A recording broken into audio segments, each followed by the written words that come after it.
नमस्कार दोस्तों, आपका स्वागत है हमारे चैनल फ्लो इन भक्ति में। आमल की एकादशी फाल्गुन मास के शुक्ल पक्ष की एकादशी को कहते हैं। अब की बार आमल की एकादशी 10 मार्च को है। होली से 4 दिन पूर्व यह एकादशी पड़ती है और इसे रंग भरी एकादशी भी कहते हैं। इस दिन काशी विश्वनाथ मंदिर में भगवान शिव और माता पार्वती का विशेष श्रृंगार किया जाता है और डोला निकाला जाता है। इस दिन से रंग खेलने का आरंभ हो जाता है। आइए जानते हैं आमल की एकादशी की तिथि, महत्व और मान्यताएं व पूजा विधि। आमल की एकादशी इस बार 10 मार्च को है। होली और महाशिवरात्रि के बीच में पड़ने वाली इस एकादशी को आंवला एकादशी और रंगभरी एकादशी भी कहते हैं।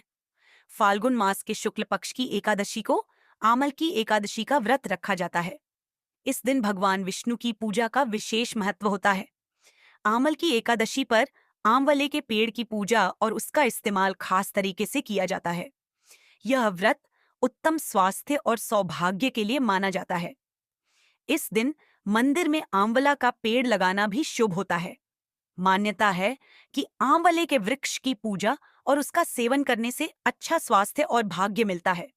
आइए आपको बताते हैं इस दिन का खास महत्व, पूजा विधि और पूजा का शुभ मुहूर्त कब से कब तक है। आमल की एकादशी तिथि कब से कब तक। आमल की एकादशी 10 मार्च सोमवार को है। फाल्गुन महीने के शुक्ल पक्ष की एकादशी 9 मार्च रविवार सुबह 7:45 से शुरू होकर 10 मार्च सोमवार सुबह 7:44 तक रहेगी। उदया तिथि के अनुसार आमल की एकादशी 10 मार्च को मनाई जाएगी। आमल की एकादशी का व्रत 10 मार्च को रखा जाएगा। आमल की एकादशी 10 मार्च 2025 के दिन का ब्रह्म मुहूर्त सुबह 5:07 से 5:55 तक रहेगा। सूर्योदय सुबह 6:40, सूर्यास्त शाम 6:30 तक रहेगा। प्रातः काल पूजा मुहूर्त सुबह 7:45 से 8:51 तक। शाम की पूजा मुहूर्त शाम 6:24 से 7:39 तक रहेगा। राहु काल सुबह 7:30 से 9 बजे तक रहेगा।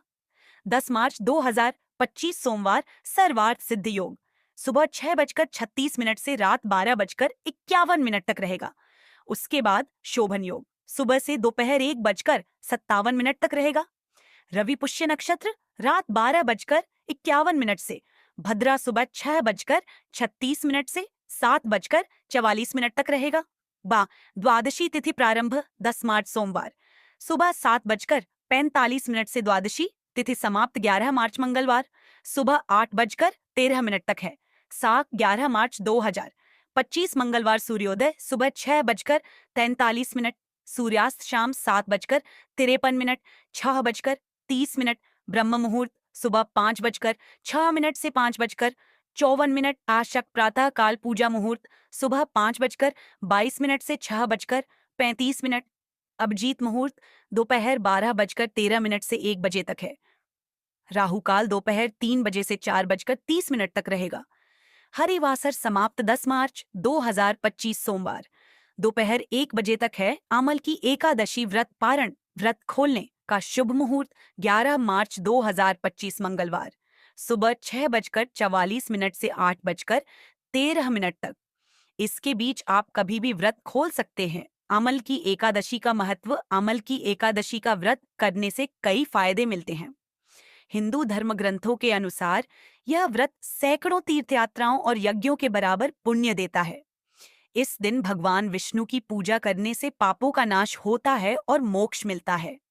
इससे जीवन के दुख दूर होते हैं और सुख समृद्धि आती है।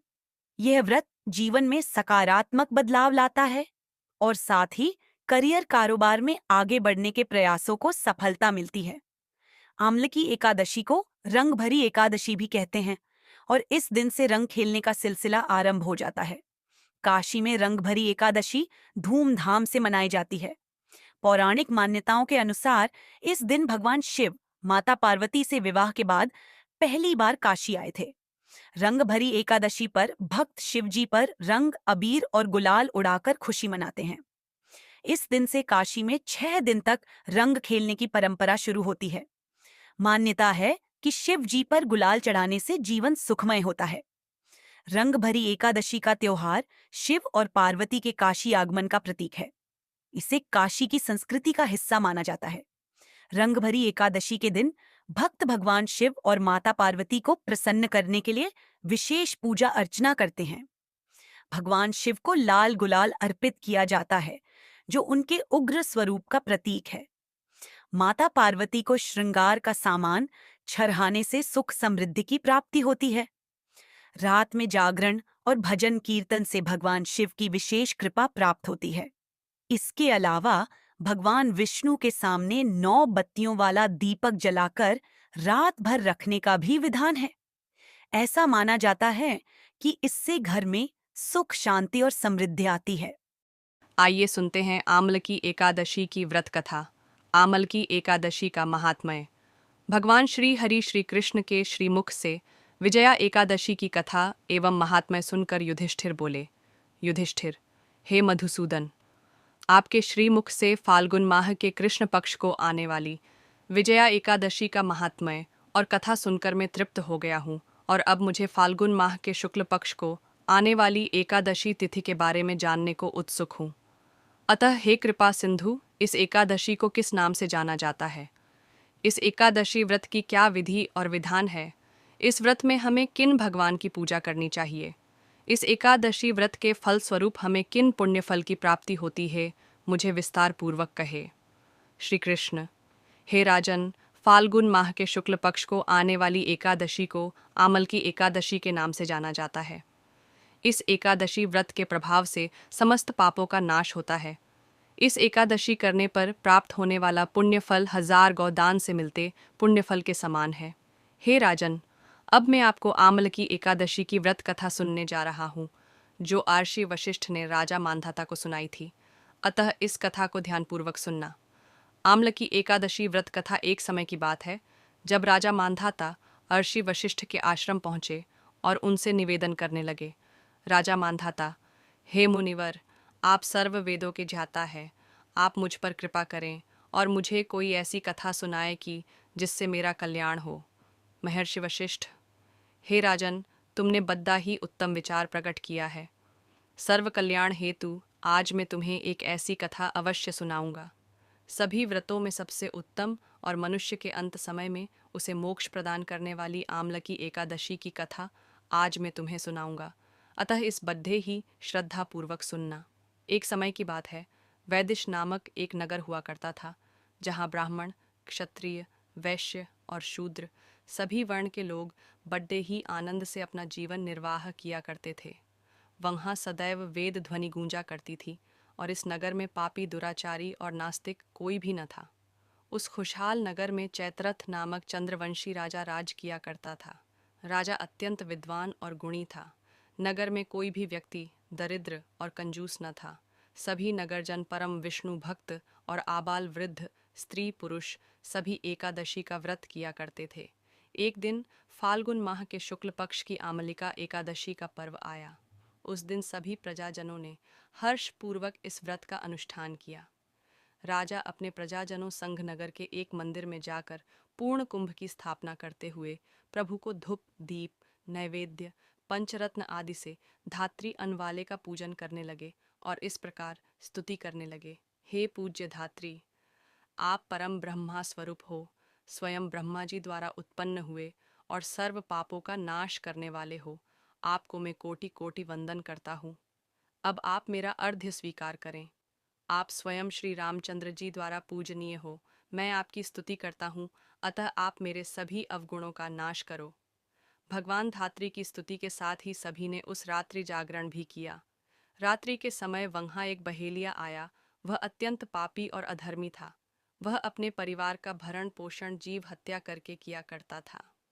उस समय भूख प्यास से अति व्याकुल वह बहेलिया मंदिर में हो रहे जागरण को देखने मंदिर के कोने में जाकर बैठ गया और भगवान श्री हरि की एकादशी कथा का महात्म्य सुनने लगा। इस तरह वहाँ उपस्थित अन्य नगरजनों की भांति उसने भी पूरी रात्रि जागरण करते हुए बिता दी। प्रातःकाल होने पर सभी नगरजन अपने घर को चले गए और वह बहेलिया भी अपने घर को चला गया। घर जाकर उस बहेलिये ने भोजन किया और कुछ समय पश्चात उस बहेलिये की मृत्यु हो गई। किंतु आमलिका एकादशी व्रत के कारण उसने अगले जन्म में राजा विदुरथ के घर जन्म लिया और वह वसूरत के नाम से जाना गया। आगे जाके युवा होने पर वह चतुरंगिनी सेना और धन धान्य से परिपूर्ण होकर 10,000 ग्रामों का पालन करने लगा। उसकी प्रतिभा तेज में सूर्य के समान, कांटी में चंद्रमा के समान, वीरता में स्वयं भगवान विष्णु के समान और क्षमा में माता पृथ्वी के समान थी। वह अपने युग में महान धर्मनिष्ठ, सत्यवादी, कर्मवीर और परम विष्णु भक्त था। वह अपनी प्रजा का समान भाव से पालन करता था। वह परम दानवीर था और दान देना उसका नित्य कर्म भी था। एक दिन राजा आखेट करने हेतु जंगल में गया। दैव योग के कारण वह मार्ग भूल गया और दिशा की अज्ञानता के कारण वह एक वृक्ष के तले जाकर सो गया। कुछ ही देर बाद पहाड़ी म्लेच्छ वहां आ गए। राजा को अकेला देख मारो मारो शब्दों के नारों लगाते हुए राजा की ओर दौड़े।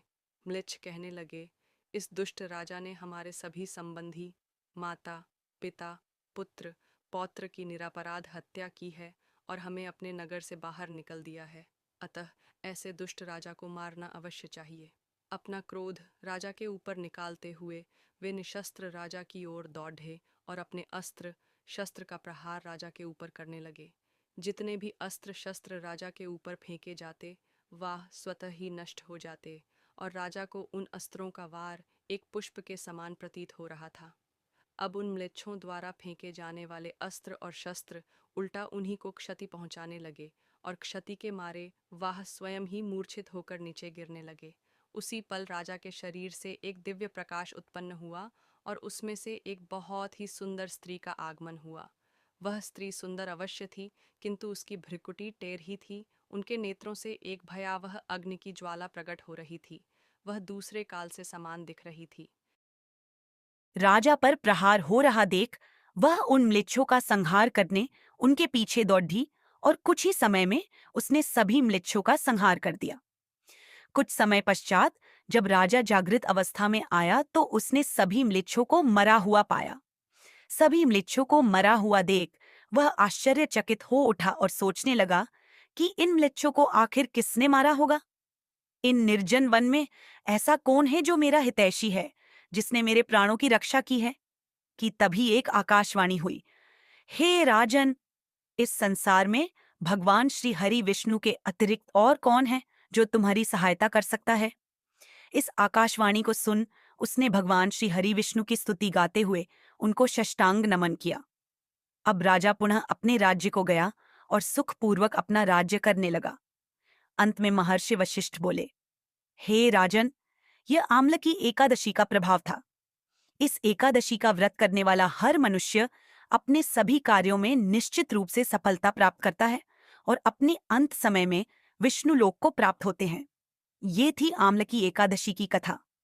आम्लकी एकादशी को भारत के विभिन्न प्रांतों में अलग अलग नामों से जाना जाता है, जैसे श्रीनाथ द्वारा श्रीनाथ जी में इसे कुंज एकादशी, ब्रज वृंदावन में रंग भरनी एकादशी तथा खाटू श्याम खाटू नगरी में इसे खाटू एकादशी के नाम से जाना जाता है। ये था आज का वीडियो। कृष्ण जानकारी अच्छी लगी हो तो वीडियो को जरूर लाइक करें और शेयर करें। जय श्री कृष्ण।